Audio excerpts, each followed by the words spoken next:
Hello everyone, my name is Amit and welcome to Utsav yoga. आज हम बात करेंगे रेस्पिरेटिव सिस्टम के लिए, अपनी ब्रीथिंग के बारे में, लंग्स के बारे में, कैसे हम योगा के जरिए और कुछ यौगिक क्रिया प्राणायाम के जरिए अपने लंग्स को स्ट्रॉन्ग बना सकते हैं। तो आए जाने पहले हमें ब्रीथिंग लेते कैसे हैं। हम ह्यूमन हैं और हम लंग्स से ब्रीथिंग लेते हैं, ना कि नोज से।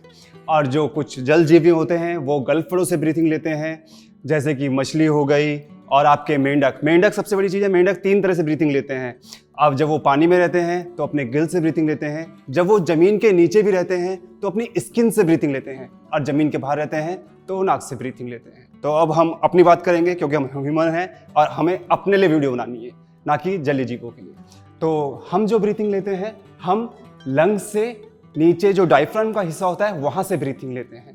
जब हम ब्रीथ लेते हैं डायफ्राम फूलता है, लंग्स एक्सपैंड होते हैं, और तब हम ब्रीथिंग लेते हैं। जो ब्रीथिंग का हिस्सा है उसमें प्रॉपर जो है वो ऑक्सीजन नहीं होती, ऑक्सीजन के साथ नाइट्रोजन और अन्य गैस भी मिक्स होती है।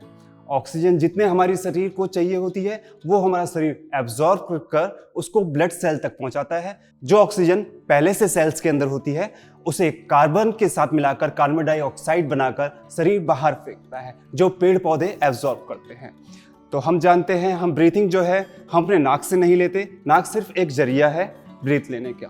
ब्रीथ में जो भी हम एयर लेते हैं उसमें कुछ भी धूल मिट्टी के जो कण होते हैं वो नाक के किनारे किनारे जो भी हमारे बाल होते हैं उसमें फंसकर वो रुक जाते हैं। अगर उससे ऊपर कुछ और थोड़े सूक्ष्म कण जो रह जाएं तो वो नाक के जो साइड में 2 हड्डी होती है इसमें जमा जो म्यूकस होता है वो अब्सॉर्ब कर लेता है। म्यूकस आप सभी जानते हैं, हमें सब सर्दी होती है, जुकाम होती है, साथ में जो नाक बहती है उसे म्यूकस कहते हैं। तो हम जानते हैं यौगिक प्राणायाम के माध्यम से कैसे हम अपने लंग्स को स्ट्रॉन्ग बना सकें। तो आए कुछ अभ्यास शुरू करते हैं। तो सबसे पहले एक स्ट्रैप ले लेंगे। आपके पास स्ट्रैप ना हो तो कॉटन का कुछ भी आपके पास चुन्नी घर में होती है वो चल जाएगी, या पतली सी कोई भी चादर जैसे होती है वो चल जाएगी।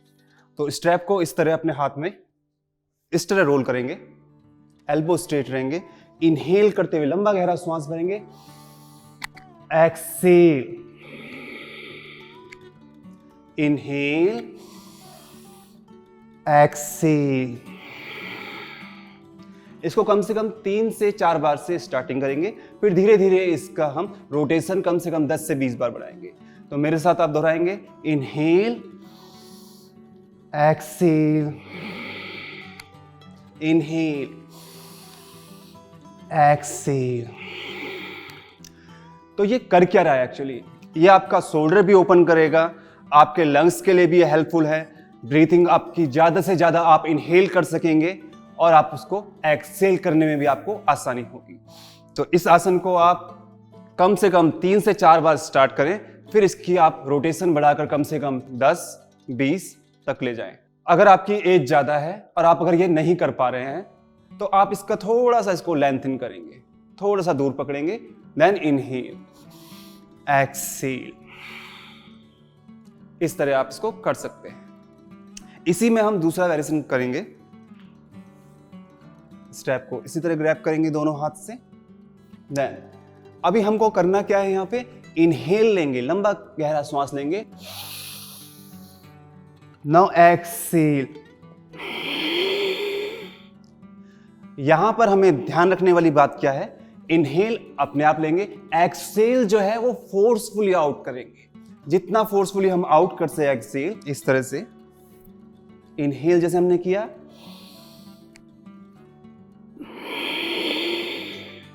लंबा गहरा एक्सेल करेंगे। अब हम दूसरा व्यायाम करेंगे।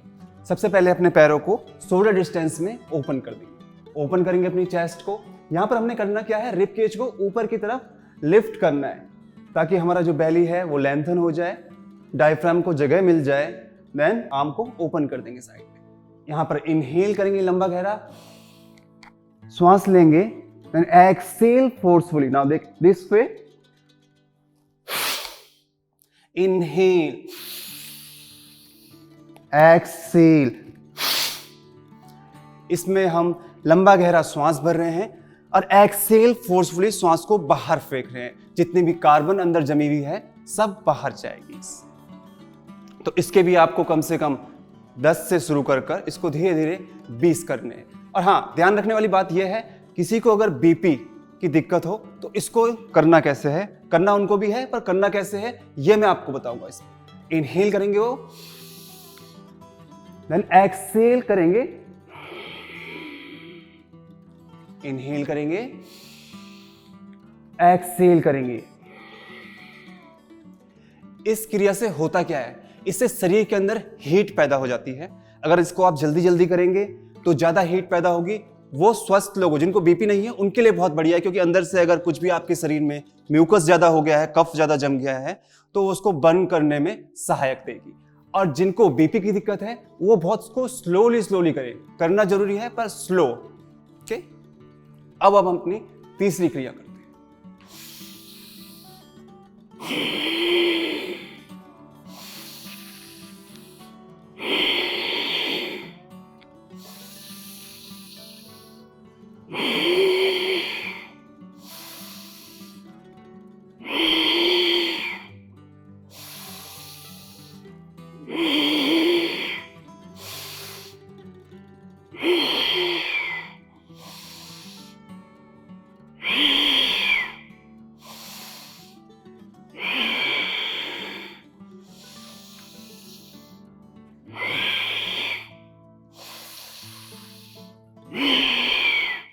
ध्यान रखिए, इसको जब भी आप कर रहे हो भोजन के बाद कम से कम 2.5 से 3 घंटे बाद या भोजन से पहले इस क्रिया को करें।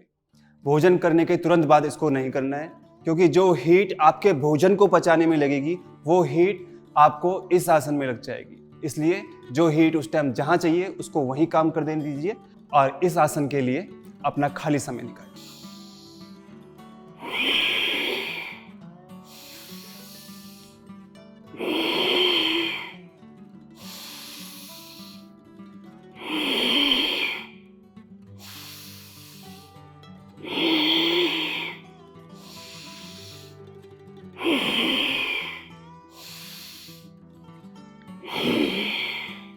तो आए अगला आसन करते हैं अपना।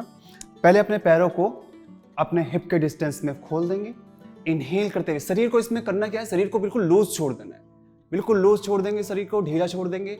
इनहेल करते हुए दोनों हाथों को ऊपर लेके जाएंगे। एक्सहेल यहां करना है हमने फोर्सफुली। इनहेल, कॉलर बोन ऊपर उठेंगी, इनहेल करेंगे लिफ्ट होगा। एक्सहेल,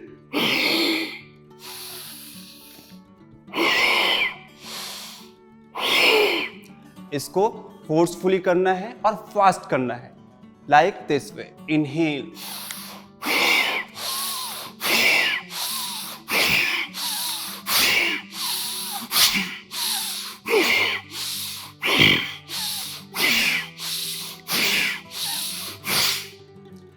इसे करने से शरीर में बहुत सी ऊर्जा आपको महसूस होगी, हीट महसूस होगी।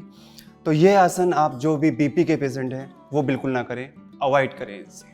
अगर आपको बीपी है और आपको अगर ये करना ही है तो आप इसको इस तरह कर सकते हैं। इनहेल करें, एक्सहेल, इनहेल, एक्सहेल। इतना स्लोली करना है आपको इसको। इससे आपके शरीर के अंदर हीट उत्पन्न होगी, जो आपके फेफड़ों में जमे हुए म्यूकस और आपका जो भी कफ है उसको जलाएगी। बहुत ज़रूरी है, आपने जब देखा होगा बारिश के मौसम में जब बारिश होती है तो नीचे एक बहुत कीचड़ जम जाता है मिट्टी का, तो धूप बहुत ज़रूरी है, उष्मा बहुत ज़रूरी है उस कीचड़ को सुखाने के लिए। तो इसी तरह हमारे फेफड़ों के अंदर भी बहुत सारा म्यूकस जो जमा है उसके लिए हीट बहुत ज़रूरी है। हीट कहाँ से मिलेगी? वो मिलेगी ऑक्सीजन से। ऑक्सीजन की जब भी क्रिया होगी, ऑक्सीडेशन जब भी हमारे बॉडी में होगा तो हीट क्रिएट होगी। तो इसलिए लंबा गहरा श्वास और उससे लंबा एक्सहेल, मतलब अगर आप 5 टाइम अगर काउंट करेंगे अपने हाथ में 1 2 3 4 5, अगर 5 आप इनहेल कर रहे हैं तो आपको 10 एक्सहेल करना पड़ेगा। तो आए अपना तीसरा अभ्यास शुरू करते हैं। इसके लिए सबसे पहले आप मैट के बीच में आ जाएंगे। इनहेल करते हुए लंबा गहरा श्वास लेंगे, एक्सहेल नीचे, इनहेल वंस अगेन, ओपन करेंगे चेस्ट को, पुश करेंगे पेल्विक को फॉरवर्ड। और हाँ, जिसको भी लोअर बैक की दिक्कत है वो पेल्विक को ज्यादा फॉरवर्ड पुश नहीं करेगा, एंगेज रखेगा अपने हिप को, ग्लूट्स को आपको एंगेज रखना है। अपने जो कोर मसल है उसको एंगेज करना है, थाई को एंगेज करना है, ताकि आपका पूरा प्रेशर आपका लोअर बैक में ना आए। होता क्या है, हमारा जो अपर बैक है, ये वाला हिस्सा, ये हमारे रिब केज से जुड़ा हुआ होता है और जो हमारे पूरे बैकबोन को, अपर बैकबोन को हमारे पूरे सपोर्ट करता है। और जो लोअर हिस्सा है, ये लंबर वाला जो हिस्सा होता है, इसमें कोई सपोर्ट नहीं होता। ये बैकबोन जो हमारी है वो बिल्कुल लूज छूटी हुई होती है। तो इसके लिए आपको यहाँ की जो मसल है, को ऑब्लिक मसल हो गई, कोर मसल हो गई, इसको आपको स्ट्रांग और आपको इंगेज करके रखना पड़ेगा, ताकि पूरा प्रेशर आपका लोअर बैक में ना जाए। इस तरह हम इनहेल करेंगे, हो सके तो पीछे जाएं, अन्यथा यहीं पर रहें। एक्सेल, इनहेल, एक्सेल, इनहेल, हाथों को फैलाकर लंबी गहरी सांस लेंगे। Exhale, inhale, exhale, inhale, exhale, inhale, exhale, inhale, exhale, inhale, exhale, inhale, exhale, inhale and exhale. अभी हम यहीं पर आपको एक चीज बताएंगे। कनिष्क, ये हमारा सबसे छोटा स्टूडेंट है, कम है। कनिष्क, इनहेल करो लंबा गहरा। अब आप यहां देखेंगे, रिबकेज देखिए, रिबकेज जो है ओपन है, आर्मपिट ओपन है और इसका जो डायफ्राम है वो एक्सपेंड है, फूला हुआ डायफ्राम है।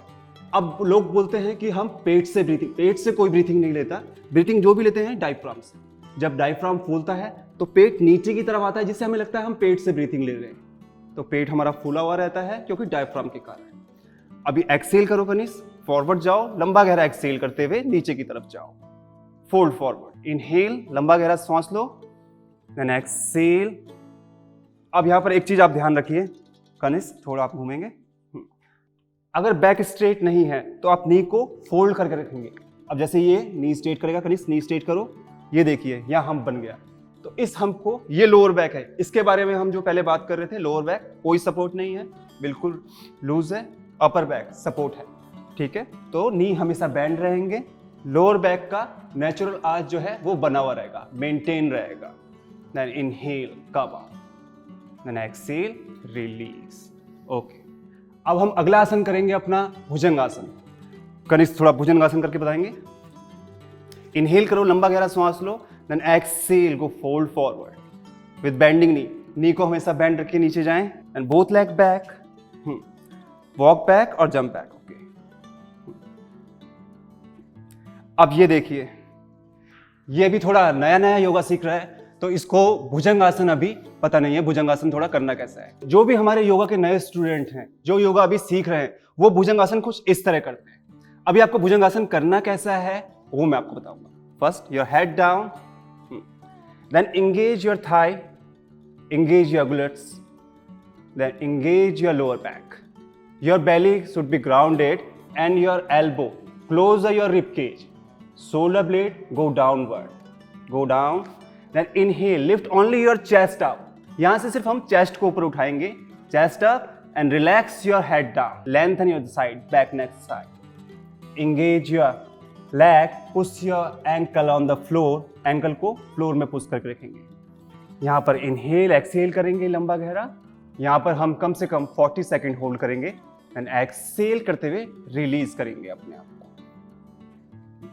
Then release down, inhale up once again, same way, elbow closer, engage your whole body part, then exhale, release, inhale up, exhale। अब इसी में हम क्या करेंगे अपने लंग्स के लिए, इनहेल फोर्सफुली करेंगे, इनहेल करने से फोर्सफुली, हाँ, exhale forcefully, inhale,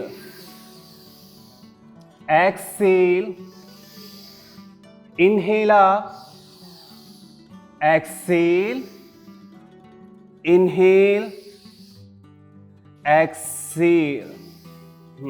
Now press your palm. palm को press करेंगे. Then inhale, lift your chest up. Then exhale, go to child pose. Lengthen your spine. Child pose करना बहुत जरूरी है इसके लिए.